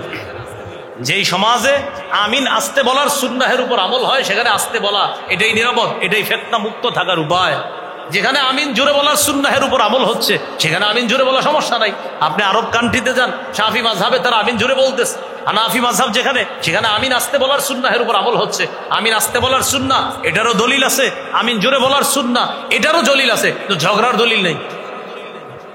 কিন্তু যেই এলাকায় যেই সুন্নাহের উপর আমল সেখানে ওই সুন্নাহের উপর আমল করাটা এটাই নিরাপদ। এটা কিন্তু মনে রাখবেন, এটা এখন আরব বিশ্বের ওলামায়ে কেরাম বলছে যেই এলাকায় যেই সুন্নাহের উপর আমল হচ্ছে সেটা আমল করাই নিরাপদ। যে এই জায়গাটা অনেকে প্রচার করতেছে না, এই জন্য আমাদের দেশে বলেন আমিন আস্তের সুন্নতের উপর আমল বেশি না জোরের? এখানে আসতে বলাটাই নিরাপদ। এই জন্য নতুন করে জোরে বললে হঠাৎ ফিতনা হবে, কি ঘটনা কি হইলো ঘর এরকম হয়ে যেত। কিন্তু ঝগড়া করেন আল্লাহ রাসূলের ঝগড়ার বিষয় বলছি না। ভাতৃপ্রেম বাড়াতে হবে, ভাতৃত্বের সম্পর্ক জোরদার করতে হবে। 8 নাম্বার। 9 নাম্বার, এটা আমার সাথে একটু বলেন বলেন পরস্পরে ঝগড়া পরিহার করে আন্তরিকতা বাড়াতে হবে। ঝগড়া পরিহার করে কি বাড়াতে হবে? সূরা আনফালের 46 নম্বর আয়াতে আছে ওয়াতিউল্লাহ ওয়া রাসূলাহু ওয়ালা তানাযাউ ফাতাফশালু ওয়া তাযহাবা রিহুকুম। তোমরা আল্লাহর আনুগত্য করো, রাসূলের আনুগত্য করো। ওয়ালা তানাযাউ, পরস্পর ঝগড়া করো না। ফাতাফশালু, যদি ঝগড়া করো তোমরা দুর্বল হয়ে যাবা। আমার দিকে তাকান সবাই, আমি ইনি আমরা 4 জনে এক দলে আছি, শক্তি 4 জনের একসাথে, কম না বেশি? এবার আমরা 2-4 জনের মধ্যে একটা বিতর্ক হয়েছে, হওয়ার পরে 4 জনে আলাদা 4টা দল করছে। শক্তি কি কমে গেল না বাড়লো? কমে গেল। 4 জনে আগে একসাথে ছিলাম, শক্তি কি ছিল? এখন আমাদের কি হয়ে গেল? আলাদা। শক্তি কি কমে গেল না বাইরে গেল? ইসলামী দল কয়টা আছে? নিজের দুঃখ নিজেরই বলি। আমরা দোয়া করি ইসলামী দলগুলা যেন একটা প্ল্যাটফর্মে আসে, দোয়া করি। আমাদের বাংলাদেশের ইসলামী দলগুলো যদি খালি 10 দিনের জন্য এক হয়ে যায়, এদেশের বাতিল পালাইতে সুযোগ পাবে না। শুধু 10 দিন, সব ইসলামী দল যদি কথার কথা বললাম 10 দিন এক হয়, যে আমরা 10 দিনের না 10 দিন এটা বলা লাগবে না, যে আমরা খালি এক হইলাম ঘোষণা করলে সবার মাথা খারাপ হয়ে যাবে। কি এক হয়ে গেছে? সবার মাথা খারাপ হয়ে যাবে। এই জন্য আপনার এই পরস্পর ঝগড়া কমায় আন্তরিকতা বাড়াতে হবে। কিন্তু মুসলমান আপনি দেখবেন এখানে আমাদের কমতি আছে, আসলেই কমতি আছে। এই কমতি থেকে উত্তরণ করতে হবে। আবু দাউদের হাদিস 4800 নম্বর হাদিস। এই হাদিসে রাসূল সাল্লাল্লাহু আলাইহি সাল্লাম বলেন, আনা জাইমুন বিবাইতিন ফি রাবাজিল জান্নাহ লিমান তারাকাল মিরাআ। যে ব্যক্তি ঝগড়া পরিহার করে, জান্নাতের মধ্যে আমি তার জন্য একটা বালাখানার জিম্মাদার হয়ে গেলাম। তাহলে 9 নাম্বার, পরস্পর ঝগড়া কমিয়ে আন্তরিকতা বাড়াতে হবে। 10 নাম্বার, বলেন আমার সাথে সবাই, পৃথিবীর যে কোনো প্রান্তে কোন মুসলমান আঘাতপ্রাপ্ত হলে আমিও আঘাতপ্রাপ্ত হই। ফিলিস্তিনের মুসলমান, হ্যাঁ কি অবস্থা আছে? নবীজি বলেছেন আল মুসলিমুনা কা জাসাদিন ওয়াহিদ। সমস্ত মুসলমান এক দেহের মতো। এক দেহের এক অংশে আঘাত লাগলে যেমন সারা দেহে আঘাত হয়, এরকম এক মুসলমান পৃথিবীর কোন জায়গায় আঘাতপ্রাপ্ত হলে সবাই আঘাতপ্রাপ্ত হতে হবে। আজকে ফিলিস্তিনের জন্য আমাদের ব্যথা, আমাদের আঘাত, এটা শুধু আলোচনার মধ্যে সীমাবদ্ধ রাখলে হবে না, এটার জন্য চেষ্টা করতে হবে। কি করা যায় তাদের জন্য, এই চেষ্টা অব্যাহত রাখতে হবে। মনে থাকবেন ইনশাআল্লাহ। এটা হলো আপনার 10 নাম্বার, যে সমস্ত মুসলমানের আঘাতে আমরা আঘাতপ্রাপ্ত হওয়া। 11 নাম্বার, বলেন মাজলুম মুসলমানের জন্য অর্থনৈতিক সহযোগিতা পৌঁছে দেওয়ার ব্যবস্থা করা। যেমন গাজাবাসীর জন্য যে কোনো ভাবে সাহায্য পৌঁছানো চেষ্টা করা আমাদের সবার জন্য কর্তব্য। সবার জন্য কি? না খেয়ে মারা যেতেছে, না খেয়ে মারা যেতেছে। তা আমরা তো চেষ্টা করতেছি, আসলেই করতেছি অনেকভাবে। কোনো পৌঁছানো হচ্ছে, আবার পৌঁছানো হচ্ছে না। কিন্তু পৌঁছানো হচ্ছে না, তখনও আমার আপনার ফিকির করতে হবে যে কিভাবে পৌঁছানো যায়, এই চেষ্টা অব্যাহত রাখা। 11 নাম্বার। 12 নাম্বার, বলেন জুলুমের বিরুদ্ধে বজ্র আওয়াজ উঠাতে হবে। এটাও আমাদের একটা উত্তরণের পথ, জুলুমের বিরুদ্ধে বজ্র আওয়াজ উঠানো। আমরা অনেক সময় আপনার এই অর্থের কাছে জুলুমের বিরুদ্ধে বজ্র আওয়াজ উঠাই না, জালেমের সামনে আমাদের কণ্ঠ নিচু হয়ে যায়। সূরা হুদের 113 নম্বর আয়াতে আল্লাহ বলছে, ওয়ালা তারকানু ইলাল্লাযীনা যালামু তোমরা জালেমদের প্রতি অনুরক্ত হয়েও না। এই আয়াতের ব্যাখ্যায় মুফাসসিরিনে কেরাম লেখছে, জালেমের 10টা জুলুম আর একটা ভালো কাজ, জালেমের 2-4টা ভালো কাজ দেখা তার প্রশংসায় মত্ত হয়েও না।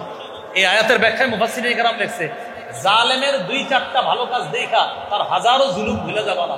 ওয়ালা তারকানু ইলাল লাযিনা যালামু, সূরা হুদের 113 নম্বর আয়াত। তোমরা জালেমদের প্রতি ঝুঁকে পড়ো না। এই আয়াতের ব্যাখ্যায় মুফতি তাকি উসমানী হাফিজাহুল্লাহ লেখছে, জালেমের 2-4টা ভালো কাজ দেখে তারে প্রশংসায় ভাসিয়ে দেওয়া যাবে না। আর সামনাসামনি কখনো পড়ে গেলে, জালেম যদি সামনে পড়ে, তার সামনে পড়ে গেলে শুধুমাত্র সৌজন্যতার খাতিরে 2-একটা কথা বলা যাবে, কিন্তু তার প্রতি অনুরক্ত হওয়া যাবে না, তাকে প্রশংসার বন্যায় ভাসিয়ে দেওয়া যাবে না। এটা 12 নাম্বার, জুলুমের বিরুদ্ধে বজ্রকণ্ঠে আপনি কথা বলতে। 13 নাম্বার বলেন বিলাসিতা বর্জন করা। এদিকে আমরা পুরো পিছিয়ে আছি, বিলাসিতা বর্জন করতে হবে। হ্যাঁ, আজকে আরবদের বিলাসিতার কারণে আমার ফিলিস্তিনের ভাইয়েরা মার খাচ্ছে, আরবদের বিলাসিতার কারণে গাজার ভাইয়েরা মার খেতেছে। তাদের এই ব্যাপারে কোনো মাথা ব্যথা নাই। আজকে সুদূর বাংলাদেশ থেকে আমি আপনি যত পেরেশান, আরব বিশ্বের আশেপাশে যারা আছে, তাদের পাশে যারা আছে, সিরিয়া, জর্দান, আরব, আপনার সৌদি আরব সহ কেউ এত পেরেশান না আমি আপনি যত পেরেশান গাজাবাসী। কোনো ভ্রুক্ষেপে নেই বিষয়, ইচ্ছা মতো যার যার মতে বিলাসিতা করতেছে। বিলাসিতা বর্জন করা। তিরমিজির হাদিস 2320 নম্বর হাদিস, লাউ কানাতিদ দুনিয়া তা'দিলু ইনদাল্লাহি জানাহা বাউদা মা সাকা কাফিরান মিনহা শারবাতা মা। আল্লাহর কাছে যদি এই দুনিয়ার মূল্য একটা মাছির ডানাবার পরিমাণ হতো, আল্লাহ তাআলা কোনো কাফেরকে এক ঢোক পানি পান করাতো না। দুনিয়া কাফেরের জন্য, দুনিয়ার বিলাসিতা কাফেরের জন্য, মুমিনের জন্য না। আজকে আমার গাজার মুসলমান ভাই না খেয়ে মরে, আর পাশের আরব কান্ট্রিগুলা বিলাসিতায় মত্ত। কি দুবাই বলেন, কাতার বলেন, বাহরাইন বলেন, সৌদি আরব বলেন, মাঝে মাঝে হয়তো তারা এরকম বলে, আহারে এ আহারে বইলে সব শেষ, কার্যকরী কোনো পদক্ষেপ নেয় না। আর আছে একটা জাতিসংঘ, ওখানে মাঝে মাঝে আপনার আলোচনা উঠায় কি, আমরা তাদের জন্য শোকাহত, শেষ, আমরা তাদের জন্য শোকাহত, আমরা তাদের নিন্দা জানাচ্ছি। এটা গঠন করা হয়েছে শুধু এই কথা বলার জন্য, নিন্দা জানাচ্ছি, আর কিচ্ছু করে না, শুধু এটাই বলবে নিন্দা জানাচ্ছি। তাহলে 13 নাম্বার বিলাসিতা বর্জন করা। 4 নাম্বার, এটা সবাই বলতে হবে আমার সাথে, বলেন অধিকার আদায়ের লড়াই অব্যাহত রাখা। আমার সাথে বলেন অধিকার আদায়ের লড়াই অব্যাহত রাখা। আমাদের অধিকার আদায়ের লড়াইয়ের পবিত্র নাম জিহাদ। বলেন তো আমাদের অধিকার আদায়ের লড়াইয়ের নাম কি? জিহাদ। এটা বললে অনেকে এই তো বয়ান ঠিক আছে, এটা আবার কি বলে? জিহাদের ব্যাপারে শয়তান মানুষের এমন ভাবে বুঝাই দিয়েছে, এটা শুনলে ছেলে মেয়েরও বাইরে যেতে চায়, হুজুরে যাইলে যাত্রী ঘরে বসে থাকে। জিহাদ এটা মুসলমানদের অধিকার আদায়ের লড়াই, এটা মুসলমান বর্জন করে ফেলছে। এটার ব্যাপারে মুসলমানদেরকে ভুল বোঝানো হচ্ছে, ভুল বোঝানো হচ্ছে, এটার ব্যাপারে মুসলমানদেরকে ভুল বোঝানো হচ্ছে। আমার সাথে একটু বলেন ক্রেতা বিক্রেতা, দ্রব্য মূল্য বাজার। বলেন ক্রয় বিক্রয়ের জন্য মৌলিকভাবে 5টি জিনিস লাগে, ক্রেতা বিক্রেতা, দ্রব্য মূল্য বাজার। বলেন ক্রেতা আল্লাহ, বিক্রেতা মুমিনগণ, দ্রব্য জানমাল, মূল্য জান্নাত, বাজার জিহাদের ময়দান। এটা আল্লাহ কোরআনে বলছে সূরা তাওবা, ইন্নাল্লাহা আশতারা মিনাল মুমিনিনা আনফুসাহুম ওয়া আমওয়ালাহুম বিআন্না লাহুমুল জান্নাহ। নিশ্চয়ই আল্লাহ ক্রয় করেছেন, আল্লাহ ক্রেতা, মিনাল মুমিনিনা মুমিনদের থেকে, মুমিন বিক্রেতা, আনফুসাহুম ওয়া আমওয়ালাহুম তাদের জানমাল, জানমাল দ্রব্য, বিআন্না লাহুমুল জান্নাহ বিনিময়ে জান্নাত, জান্নাত হলো মূল্য, রয়ে গেল বাজার। ইকাতিলুনা ফি সাবিলিল্লাহ ফায়াকতুলুনা ওয়া ইউকতালুন। বাজার হলো তারা লড়াই করবে, নিহত হবে, শহীদ হবে এবং কাফেরকে জাহান্নামে পাঠাবে, তথা জিহাদের ময়দান হলো বাজার। আপনারা মনে করছেন হুজুর মনে বানায় দিতেছে না, এটা কোরআনের আয়াত তো। এটা ইন্নাল্লাহা আশতারা, আল্লাহ কিনেছেন, মিনাল মুমিনিনা মুমিনদের থেকে, আনফুসাহুম ওয়া আমওয়ালাহুম জানমাল, বিআন্না লাহুমুল জান্নাহ বিনিময়ে জান্নাত, ইকাতিলুনা ফি সাবিলিল্লাহ বাজার জিহাদের ময়দানে লড়াই করবে। আল্লাহ ক্রেতা, মুমিন বিক্রেতা, জানমাল দ্রব্য মূল্য জান্নাত, বাজার হলো জিহাদের ময়দান। মনে থাকবেন ইনশাআল্লাহ। অধিকার আদায়ের লড়াই বর্জন করা যাবে না, এটা 14। আমাদের মুক্তির 15 নম্বর উপায়, এটাও বলেন বলেন, একজন যোগ্য নেতা নির্বাচন করা। আল্লাহর কাছে দোয়া করব, বলেন। 4 কাজের যোগ্যতা রাখে, 10টি গুণে গুণান্বিত এমন একজন নেতা যেন প্রতিটি সমাজে, প্রতিটি থানায়, প্রতিটি জেলায়, প্রতিটি মহল্লায় এবং আমাদের দেশে প্রধান যিনি হবেন তিনিও যেন 4 কাজের যোগ্যতা রাখে, 10 গুণের অধিকারী হয়। এই দোয়া আল্লাহর কাছে করা। কয় কাজ? 4 কাজ। কয় কাজ? আর কয় গুণে গুণান্বিত? এটা আমার আলাদা একটা বয়ান আছে, এই বয়ান করা যাবে না, লম্বা আলোচনা। 4 কাজের যোগ্যতা রাখে, এটা সূরা হজের 41 নম্বর আয়াতে আছে। আল্লাযীনা ইম্মাক্কান্নাহুম ফিল আরদ, যাদেরকে তাদের কাজ হবে 4টা। আকামুস সালাহ, নামাজ কায়েম করা, ওয়া আতাউজ যাকাত, যাকাত প্রতিষ্ঠিত করা, ওয়া আমারু বিল মারুফ, সৎ কাজের আদেশ করা, ওয়া নাহাউ আনিল মুনকার, অসৎ কাজ থেকে নিষেধ করা। সম্প্রতি সময়ে আমি আপনার পল্টনে একটা বয়ান দেখবেন আছে, আবরার ভাই পাশে ছিল, ওনারা রেজাউল করিম আবরার ভাই, আরো এই বয়ানটা যদি পারেন পুরোটাই আছে ওদের কাছে, ওরাও চালাক আছে ইউটিউবাররা, ওরা একটু একটু দেয়, তাতে আপনাদের কাছে মানে মজা লাগায় কেন যে দাঁড়াও বয়ানটা শোনাইতেও টাকা লাগবে, ওরাও চালাক আছে, ওরা কি করে একটু একটু দেয়, 5 মিনিট 10 মিনিট, পুরাটা দেয় না। এখন ওই জায়গার বয়ানটা পুরাটা যদি দেখেন, পুরাটা আছে ওদের কাছে আছে, ওরা দিয়ে দিবে, একটু একটু করে দেয়, তো ওরা সময় নেয়, তো ওরা যেন পুরাটা দিয়ে দেয়। আপনারা ওখান থেকে দেখবেন, পেয়ে যাবেন, পুরো বয়ানটা পাবেন যে মুসলিম শাসক কয়টা গুণে গুণান্বিত হতে হবে আর কয় কাজের যোগ্যতা রাখে আর নির্বাচনের শরঈ পদ্ধতি কি, এই বিষয়গুলা ওখানে আলোচনা করা হয়েছে। যাই হোক, আমাদের 15 নাম্বার আলোচনা চলতেছে, একজন যোগ্য নেতা আল্লাহর কাছে চেয়ে নিতে হবে। আর আপনাদেরকে 2টা দায়িত্ব আমি বলে যাচ্ছি। 2 রাকাত অতিরিক্ত নফল নামাজ ডেলি ভরে আল্লাহর কাছে বলবেন, আল্লাহ আমাদের দেশে কিয়ামতের আগে যেন আর নারী শাসক না হয়, এই দোয়া করবেন। দ্বিতীয় দোয়া করবেন, আল্লাহ 4 কাজের যোগ্যতা রাখে আর 10 গুণে গুণান্বিত একজন নেতা আমাদের দেশে তৈরি করেন। পারা যাবেন ইনশাআল্লাহ। এই 2টা কাজ আপনাদেরকে বলে বাস। 16 নাম্বার উপায় হলো শুরা ব্যবস্থা। বলেন কি ব্যবস্থা? শুরা ব্যবস্থা মানে পরামর্শ করে কাজ করা। এই ব্যবস্থাটা হারিয়ে গেছে, নাই বললেই চলে। এই ব্যবস্থার গুরুত্ব বাড়াতে হবে। শুরা ব্যবস্থা, আমাদের দেশে যিনি প্রধান হয়েছিলেন তিনি প্রথম দিকে মশওয়ারা করতেন, পরামর্শ করে কাজ করতেন। পরামর্শ করে কি করতেন? একটা সময় তিনি যা মন চাইতেছে তা করতেছে, আর পরামর্শ করতেছে না ইচ্ছা মতো। পরামর্শ করে যখন কাজ করা ছিল সমর্থন ছিল, পরামর্শ কাজ করার মধ্যে ফায়দা আছে। সূরা আলী ইমরানের 159 নম্বর আয়াতে আছে, ওয়াশাবিরহুম ফিল আমর, তাদের সাথে আপনি পরামর্শ করেন, করার পর ফাইদা আযামতা, যখন আপনি দৃঢ় ইচ্ছা করে ফেলবেন, ফাতাওয়াক্কাল আলাল্লাহ, আল্লাহর উপর ভরসা করবেন। ইন্নাল্লাহা ইউহিব্বুল মুতাওয়াক্কিলিন, আল্লাহ ভরসাকারীদেরকে পছন্দ করে। হলো 16। 17 নাম্বার সর্বশেষ, বলেন কাফেরদেরকে বন্ধু বানাবো না। এটা 17 নাম্বার। কাফেরদেরকে কি বানাবো না? সূরা মাইদা 51 নম্বর আয়াত 6 পারা 16 নম্বর পৃষ্ঠা শুরুতে আছে, ইয়া আইয়ুহাল্লাযীনা আমানু লা তাত্তাখিযুল ইয়াহুদা ওয়ান নাসারা আউলিয়া, হে ঈমানদারগণ ইহুদি খ্রিস্টানদেরকে অভিভাবক রূপে গ্রহণ করো না, বন্ধু রূপে গ্রহণ করো না। বা'দুহুম আউলিয়া উবাদ, তারা একে অপরের বন্ধু। কোন কাফের বেঈমান যদি মুসলমানদেরকে বলে আমি তোমার বন্ধু, বুঝতে হবে এটার পিছনে ষড়যন্ত্র আছে।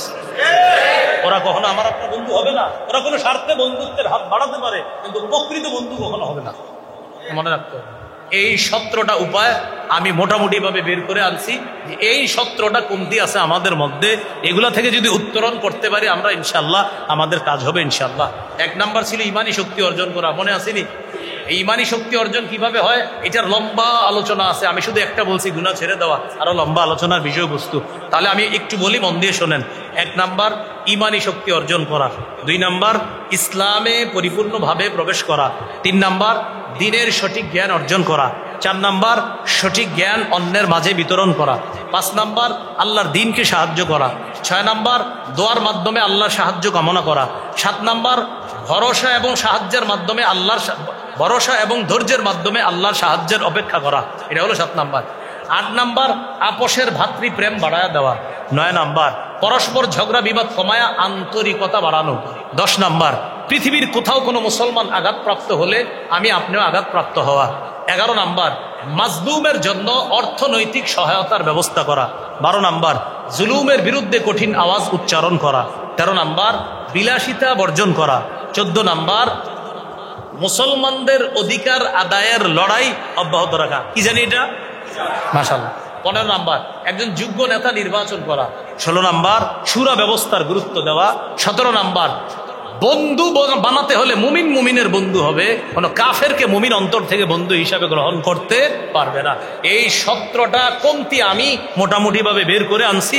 এই কমতিগুলো আমরা সংশোধন করতে হবে যদি আবারও আমরা আমাদের হারানো ঐতিহ্য ফিরে পেতে চাই। আজকে এ পর্যন্তই। আল্লাহ আমাদের সকলকে যে কথাগুলো বললাম শুনলাম আমল